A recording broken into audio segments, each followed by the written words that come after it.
Fat Mark. I'm Scott the Fat Mark, and we are quickly on the road to WrestleMania 37, and it appears for the first time in a long time, one man will be absent.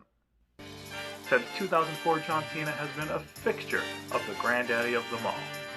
And since it seems he won't be on the card in any capacity this year, I thought now would be a good chance to take a look at John Cena's history at WrestleMania. These are John Cena's top 5 WrestleMania matches. Honorable mentions. The Firefly Funhouse match versus The Fiend at WrestleMania 36. While this was one of my favorite parts of WrestleMania 36, it wasn't really a match.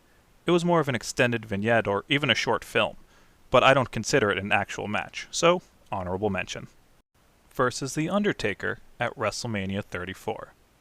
So this match was very, very good. It was a match that we always wanted to see at WrestleMania, but it was too short in my opinion, and was really hampered by the last-minute nature of it. There was no proper build-up, so that takes it down to an honorable mention for me. Number 5. Triple Threat match versus Edge and Big Show at WrestleMania 25. We're going to start with a weird one. The build for this match was pretty odd. It started great. At Elimination Chamber 2009, Edge does what Edge do and screw John Cena out of his World Championship. The title match was supposed to be Edge versus Big Show, but since John Cena got screwed, he was able to weasel his way back into the match and make it a triple threat. But then just before WrestleMania 25, they forced a love triangle storyline by Cena revealing video of Big Show and Vicky Guerrero making out. Vicky was married to Edge at the time, so the storyline made sense. So the storyline was pretty bad, but the match itself was really, really good. Triple threat matches are notoriously difficult to pull off, and on top of that, they had to follow Shawn Michaels versus The Undertaker, the match that many consider one of the greatest ever. So while these three didn't have one of the greatest matches ever, they certainly put together a match worthy of being considered a main event. At no point did this match feel out of rhythm, and all three guys did a great job feeding to each other.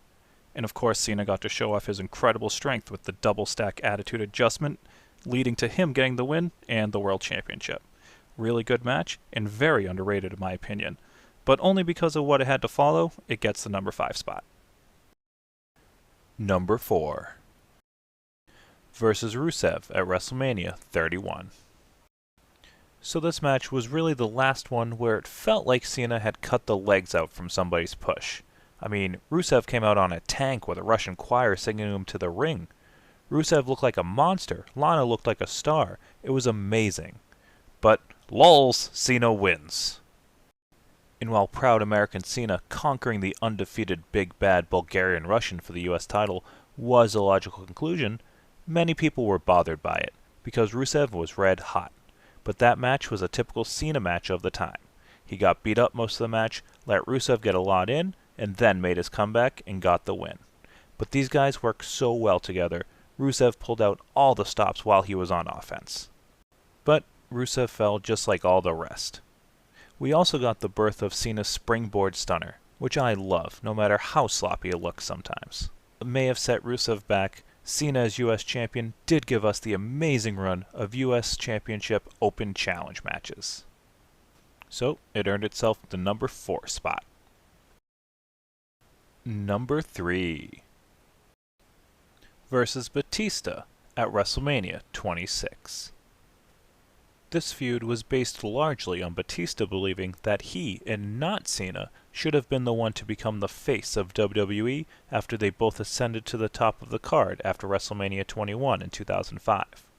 WWE, as always, did a great job telling the story in the pre-match promo package. I should be the name and face of the WWE. I'm the biggest star in this company. The match itself is what we've come to expect from John Cena main events post-2007. A lot of big moves, a lot of near falls. It was like a video game at times. They were hitting big moves, but it wasn't enough for either guy, until Cena locked in the STFU and Batista tapped.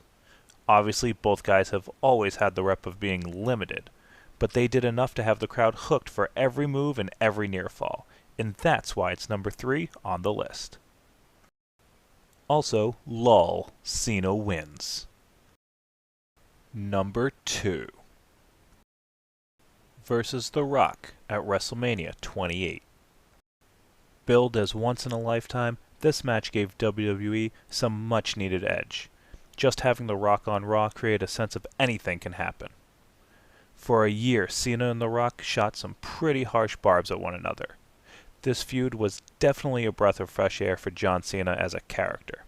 He finally had someone that could take him to task on the mic, and he got to bring back a little bit of the Dr. Thugonomics that we all loved initially. In the match itself, well, it was comparable to Rock Hogan from WrestleMania 18. It was an incredible moment, had a nice story, but it certainly wouldn't blow you away. But the moment was happening, a match that we never thought we'd see. And that was really enough to make it an iconic WrestleMania moment.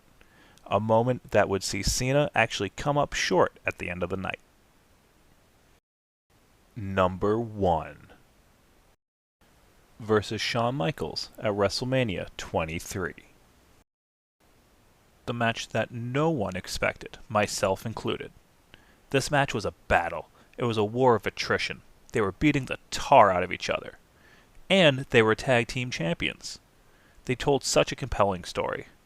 Michaels, desperate to become the WWE champion again, using everything in his playbook, putting all of his blood, sweat, and tears into getting the win. And Cena, determined to keep his championship, refusing to quit, putting his blood, sweat, and tears to keep Michaels from putting him down for the 3 count. But at the end, Cena stood tall as champion, and they had put together a classic in what I feel is John Cena's best WrestleMania match. So, that's my top 5. Any I may have overlooked? Do you think Cena will come back for another classic? Or maybe to host now that he's a big-time Hollywood actor? Let me know in the comments. Don't forget to like, subscribe, and follow me on Twitter. I'm Scott the Fat Mark. Thanks for watching.